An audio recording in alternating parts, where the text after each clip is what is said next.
할렐루야. 오늘부터 엘리사 능력 시리즈 설교를 하게 될 텐데 오늘 첫 제목으로 타고 온 보트를 불태웠는가라는 주제로 말씀을 나눌 때에 큰 은혜가 임하게 되기를 축복합니다. 넌센스 퀴즈 하나 드리고 말씀을 시작하려고 합니다. 과부 할머니와 넌센스입니다. 과부 할머니와 그냥 교회만 나오는 이름만 그리스도인들에게 공통적으로 없는 것은, 눈치가 빠른 사람은 알 텐데 여기 나와 있잖아.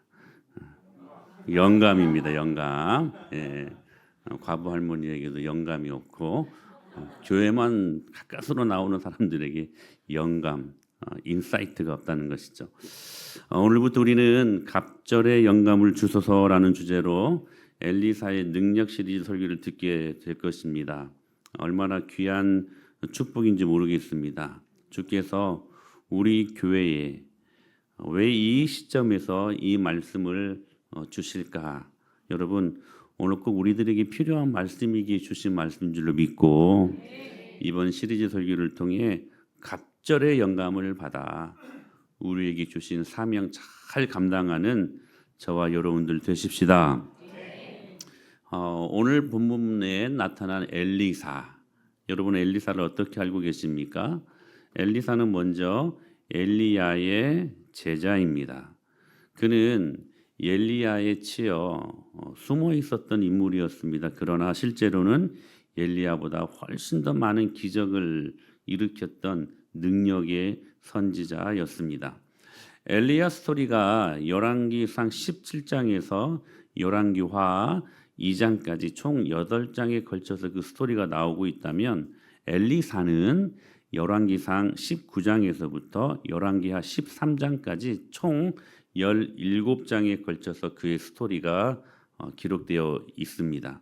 성경에 17장 이상의 스토리가 기록되어 있는 인물은 구약의 모세와 다윗뿐입니다. 그 정도로 엘리사가 하나님 앞에 능력 있게 쓰임 받았다라는 것을 말씀하는 것입니다. 엘리야가 오므리, 아합 두 왕을 섬겼다면 엘리사는 아합에서부터 아하스 왕까지 총 6명의 왕을 섬깁니다. 엘리야가 기적을 14번 일으켰다면 엘리사는 그가 구했던 갑절의 능력으로 정확히 28번의 기적을 일으키는 사역자가 됩니다. 엘리야가 주로 바알과 싸우는 그러한 일생을 살았다면 엘리사는 일평생 살리는 사역을 감당했던 인물이었습니다. 엘리사가 일으킨 기적의 대부분이 살리는 기적이었기 때문에 그렇습니다.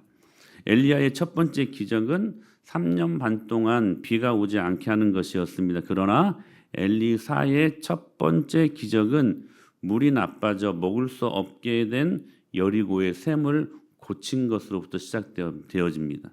지금도 여리고에 가면 엘리사의 샘이 있고 그 샘에서 맑은 물이 지금도 콸콸콸 쏟아지는 것을 유튜브에 들어가면 우리가 바로 확인할 수 있습니다. 엘리사 시대를 주전 9세기라고 한다면 거의 2900년이 된 셈입니다. 흥미로운 것은 엘리사가 일으킨 기적 28개 중에 24개가 살리는 사역이었다는 것입니다. 기름 한 병으로 빚진 과부를 살립니다. 그리고 그 과부의 죽은 아이를 엘리사가 살려냅니다.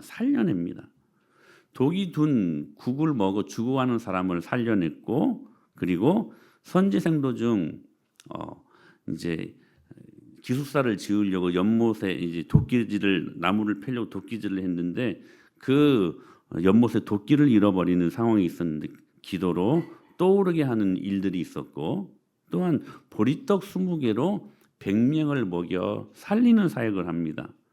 또한 나아만 장군의 나병을 낫게 하는 사역, 그리고 도단성을 에워싼 아람 군대의 그 눈을 어둡게 함으로 말미암아 성 안에 있는 수많은 백성들을 살려내고, 할렐루야, 흉년으로 굶주린 사마리아 성의 나병 환자들 또한 살려냅니다.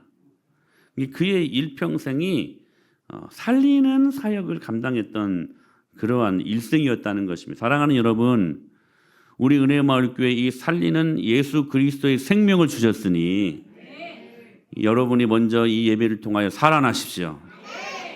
하나님의 영광을 경험하고 여러분의 생명을 소유하고 여러분 가정에 주고 있는 것이 있다면 여러분의 그 생명으로 사랑하는 여러분, 여러분의 가정을 살려내고 여러분의 직장을 살려내고 여러분의 사업도 살려내고 할렐루야. 살려내는 교회, 살려내는 우리 가정, 살려내는 인생들이 될 수 있게 되기를 축복합니다.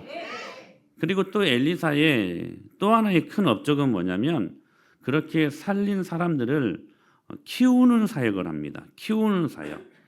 엘리야가 엘리사 한 사람을 제자로 삼았다면 엘리사는 수천 명의 선지 생도들을 제자로 삼습니다. 열왕기하 2장에 베델에 있는 선지자의 생도들이 나오고 또 여리고에 있는 선지 생도들이 또 수많은 모습으로 나타나게 됩니다. 길갈에는 선지 학교가 분명히 있었습니다. 그러니까 엘리사가 가는 곳마다 하나님의 학교를 세워 제자들을 키워냈다라는 사실입니다. 말하자면 그는 당대에 탁월했던 영적인 지도자였고 수준 높은 교육자였고 능력 있는 치유자였다라는 사실입니다. 문제는 어떻게 해서 이 엘리사가 이렇게 하나님 앞에 능력 있는 모습으로 쓰임받을 수 있었을까? 사랑하는 여러분, 특별히 우리 부모님들, 여러분의 자녀들이 이렇게 하나님 앞에 엘리사와 같이 멋지게 능력 있는 자녀들로 쓰임받게 하고 싶은 마음들 있죠? 있을 겁니다.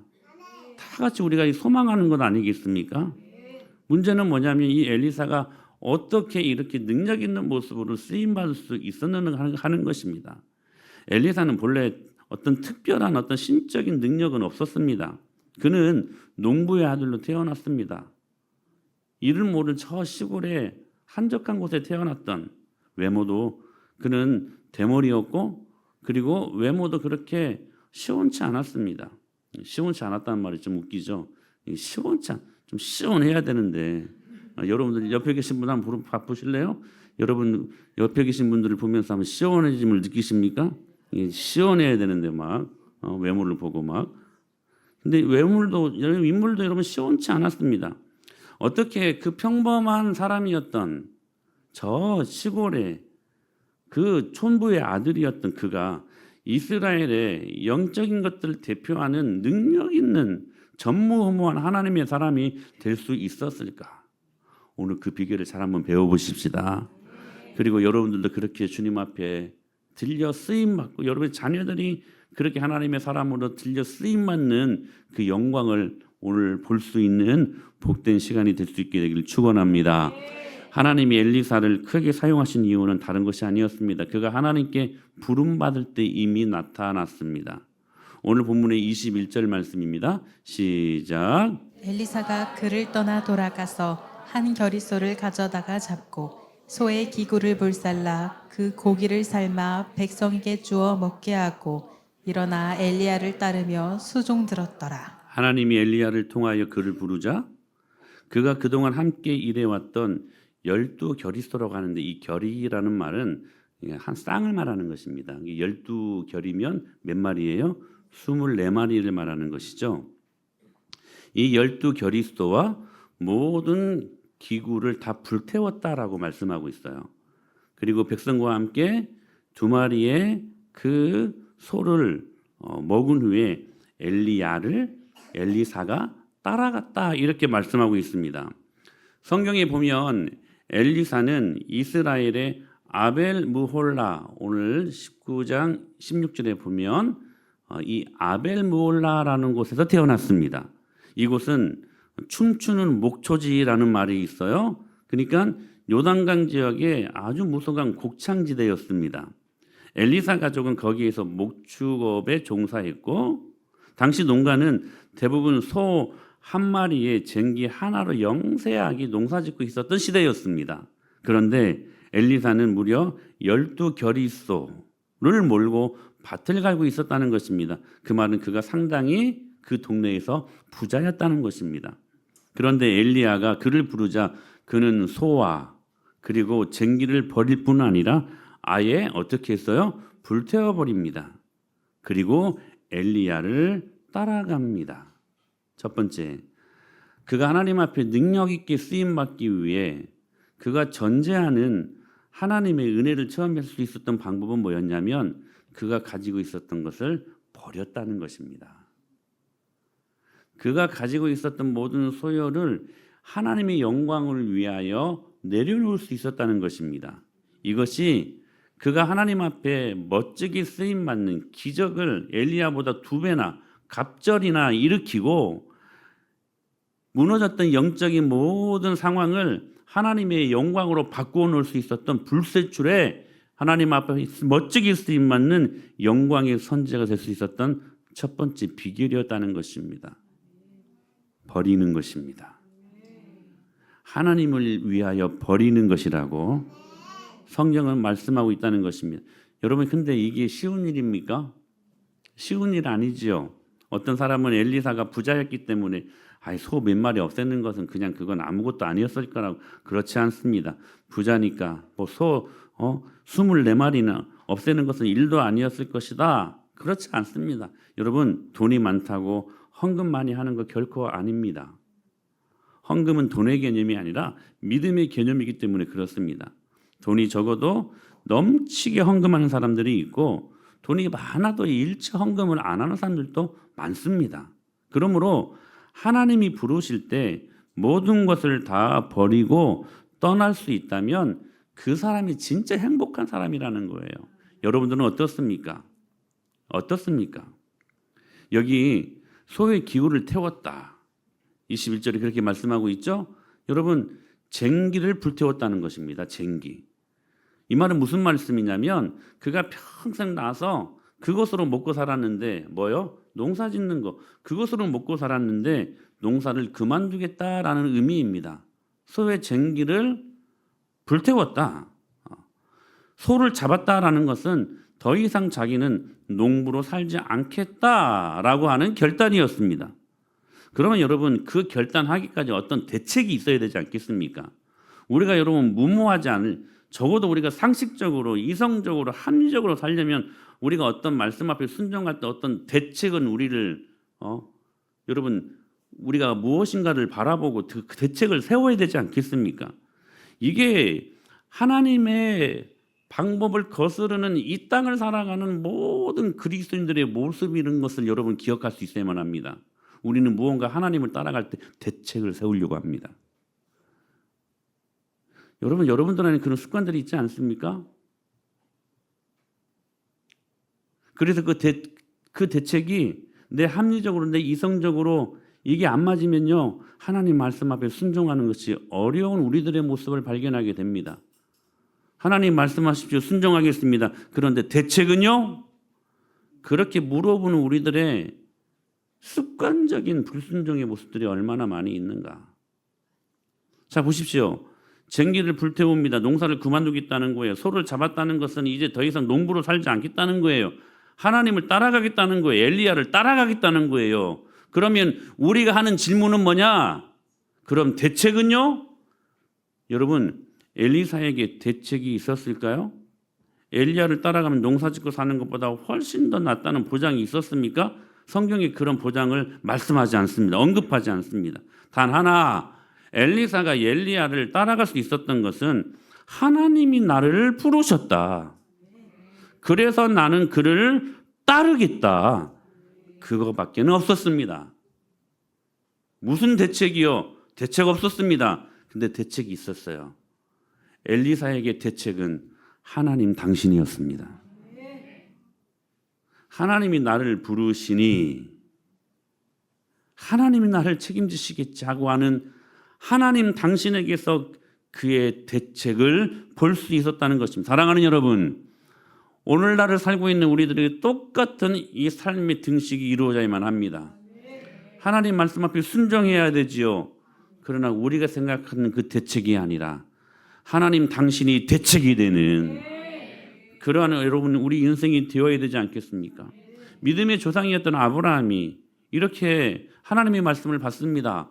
여호와께서 아브라함에게 이르시되 같이 시작. 너는 너의 고향과 친척과 아버지의 집을 떠나 내가 내게 보여줄 땅으로 가라. 이렇게만 말씀하셨고 다른 대책이 없었습니다. 내가 너에게 보여줄 땅으로 가라. 미지의 세계로 가라. 목적지를 모르고 떠나보냅니다. 대책이 없었습니다. 근데 아브라함은 떠나갑니다. 왜 그랬을까요? 하나님이 대책이었기 때문에. 엘리사는요, 여러분, 미래를 모르고 떠납니다. 그러나 그에겐 대책이 있었습니다. 하나님이셨습니다. 즉 어떤 우리가 생각하는 어떤 대책과 보장이 있어서가 떠난 것이 아니라 하나님의 부르심 그 자체, 하나님이 이 일들을 하시겠다고 하신 그 말씀 앞에 당연히 당신이 대책이 됨을 나는 믿습니다. 그 마음으로 하나님 부르심 앞에 순종할 수 있었던 것입니다. 그러므로 그들에게 있어서의 보장은, 대책은 하나님이라는 거. 오늘 우리가 삶을 살아갈 때 오늘 우리가 여러분 경험하고 오늘 우리가 여러분 이런 라이프 스타일로 살아가야 될 주님께서 준 귀한 메시지임을 믿습니다. 사랑하는 여러분, 여러분 가정이, 여러분 인생 가운데 하나님이 어떻게 무엇을 말씀하시겠습니까?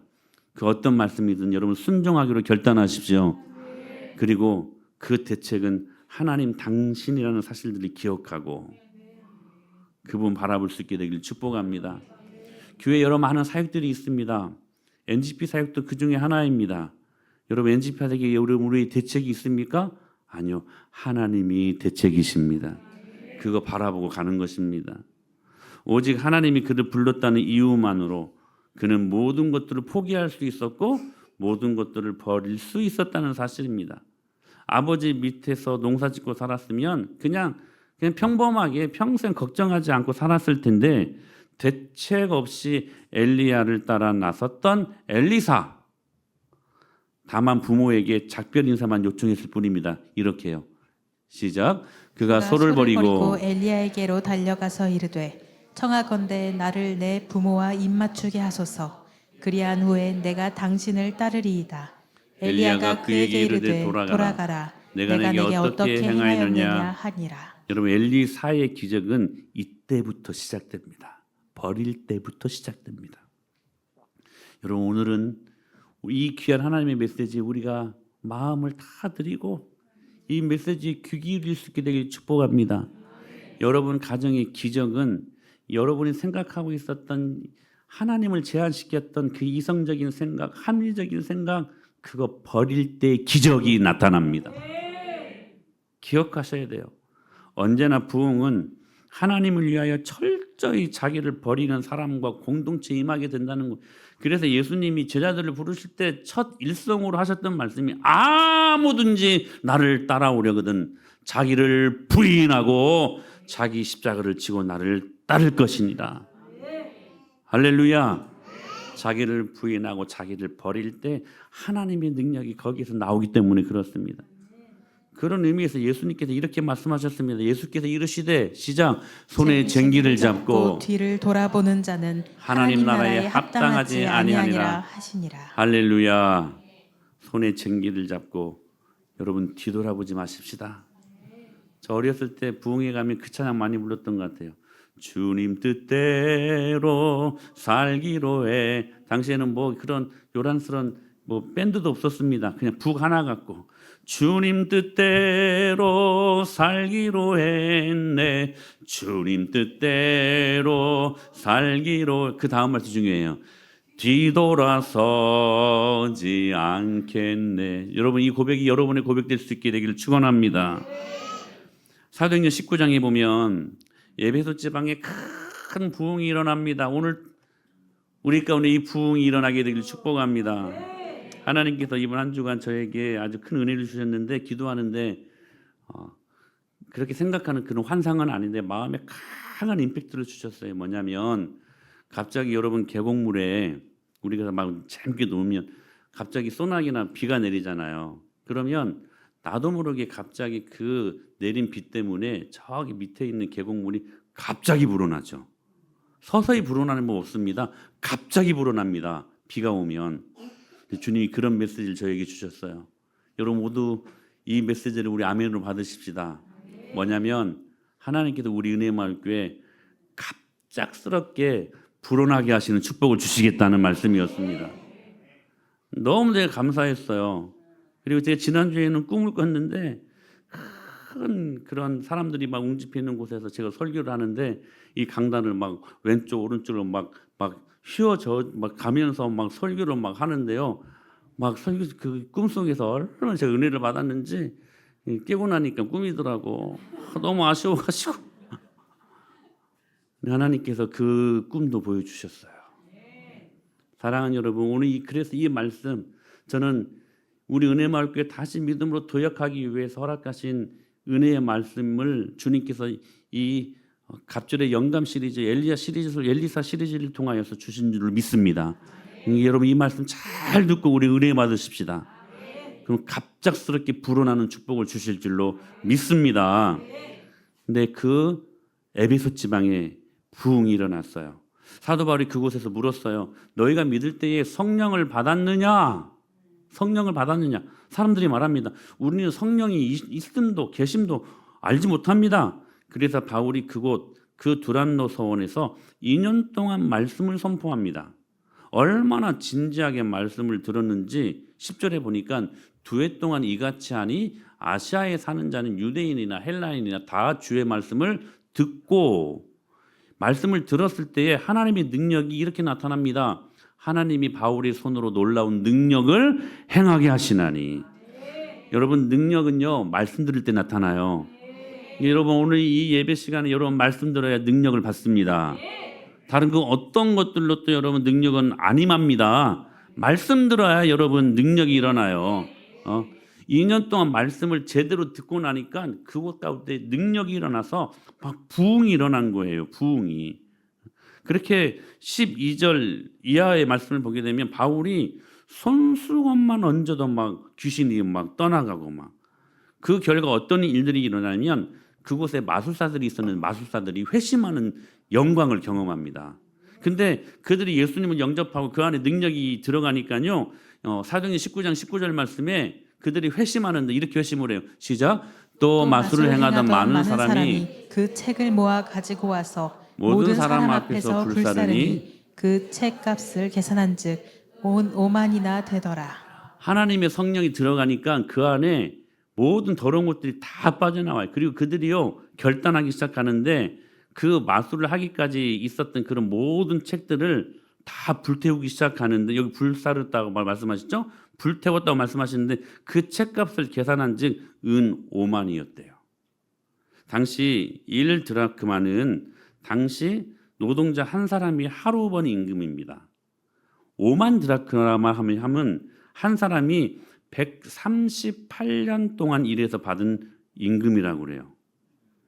만일 노동자 한 사람이 하루에 10만 원씩 받았다고 치면 10만 곱하기 5만 하면 50억이 되는 거예요. 지금 마술하는 사람들이 성령 받기 전에 그것이 얼마나 가치 있는 그것이 얼마나 돈 때문에 그 마술을 막 점을 치며 막 그런 일들을 하지 않았습니까? 평생 이 돈 때문에 살았던 그들이요 성령이 임하자 이 50억에 가까운 마술책을 다 불태워버린 거예요. 다 불태워버린 거예요. 성령이 임하자 아무것도 더 비싼 것은 없었다는 것입니다. 사랑하는 여러분, 이 강력한 성령이 여러분 안에 임하게 되기를 축원합니다. 성령이 임하자 50억이 종이 휴지 조각이 되어 말았다는 거예요. 그래서 모든 것을 한꺼번에 불태워버립니다. 예수님보다 더 가치 있는 것이 없었다는 것이죠. 여러분도 하나님의 부르심을 받은 줄로 믿습니까? 여러분 확신하시기를 바랍니다. 하나님이 여러분도 이 자리에 부르셨음을 믿습니다. 여러분 성경에서 참새 한 마리도 날아가는데 하나님의 허락 없이는 그 흔하디 흔한 참새도 땅에 떨어지는 법이 없대요. 그런 여러분이 여러분의 다리로 아침에 일어나서 세수하고 옷 입고 자녀들 챙기고 이 자리에 여러분 나오기까지 여러분의 자의적인 여러분의 자력으로 나온 것 절대로 아니라는 거예요. 하나님의 섭리가 있다는 거예요. 여러분 그렇지 않습니까? 하나님이 이 자리에 여러분을 부르셨음을 믿습니다. 그렇다면 이왕 우리가 하나님 앞에 부름받았다면 하나님 앞에 버리고 내려놓아야 될 것도 있지 안 해야 되겠습니까? 혹시 직분 받으셨습니까?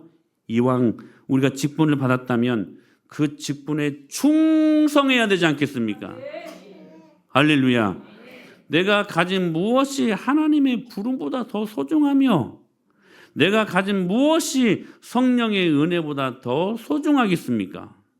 여러분, 이왕 예수님 믿기로 우리가 길을 나섰다면 퇴로를 차단하고 주님 뜻대로 살겠다고 결단하고 그 길 기쁨으로 가야 되지 않겠습니까? 과감히 과거와 결별하고 나를 괴롭히는 세상적 쾌락과 세상의 모든 사람들 잘못된 습관으로부터 완전히 돌아서고 그렇게 예수님을 따라 나서야 되지 않겠습니까? 1519년 2월 19일 스페인의 탐험가로 유명했던 에르난 코르테스가 있었다고 합니다. 그가 멕시코를 정복하려고 하는데 배 11척과 그리고 13마리의 말과 110명의 선원과 553명의 병사들을 데리고 스페인을 떠나 멕시코에 도착했을 때 가장 먼저 했던 말들이 이 말이었다고 합니다. 여봐라, 타고 온 모든 배를 다 불태워버려라. 왜 그랬을까요? 더 이상 돌아갈 생각하지 말라는 거예요. 퇴로 차단하라는 거예요. 여기서 우리 승부 보자는 거예요. 여기에 생명이 있음을 알기에 여기에서 이 땅을 정복하고 새로운 세계로 나아가자는 거예요. 사랑하는 여러분, 지금 우리에게 필요한 것이 이것 아니겠습니까? 은혜마을교회가 지금 필요한 것이 오늘 이 말씀 아니겠습니까?